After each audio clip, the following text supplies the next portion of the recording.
All right, here's a very brief update. Today is December 19th, 2016. These are the March longer term duration back ratios. There are currently 87 days to trade in March. And I put this on at 92 days to go. So here's day 5. Not much has happened. Made some money, which I haven't actually been keeping track of what the P&L is from day to day. And that's one little side note. The bid-ask spread on NASDAQ, NDX, and SPX are pretty wide. And so the P&L is based off the mid-price of those spreads.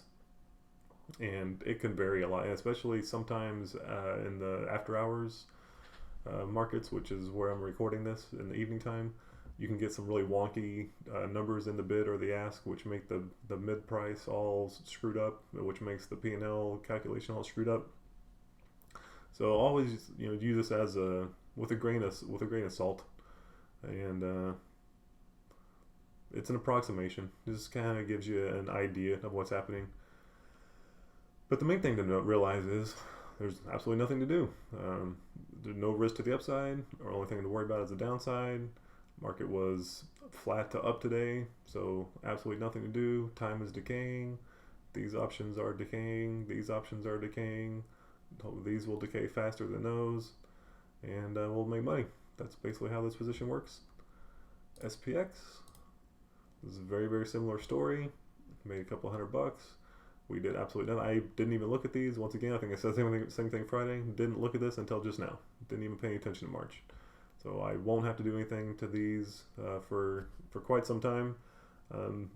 If I do one of these trades in the future, I probably won't try to record this every day. But for now, I'll stick with this every day just so we can have a daily perspective on what's happening.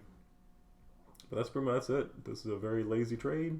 It's a very easy trade, especially when the market's not doing anything and it's cooperating and going our direction.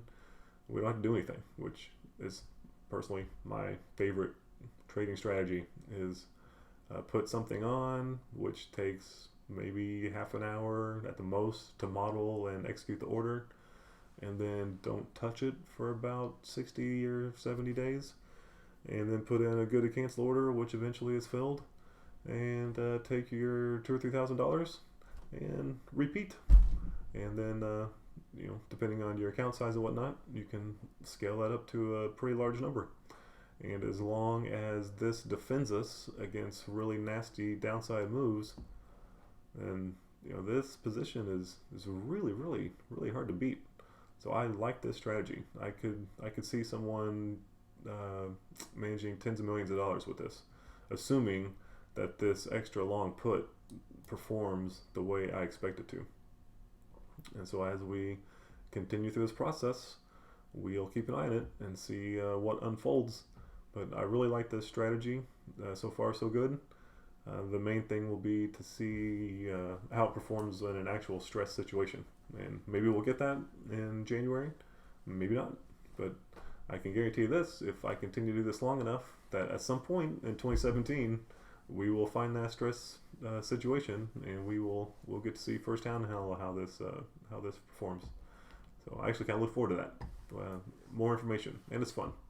So we will give that a go. I continue to do this as long as this strategy performs as well as I expect that it should. I will continue to put this on, and we'll see.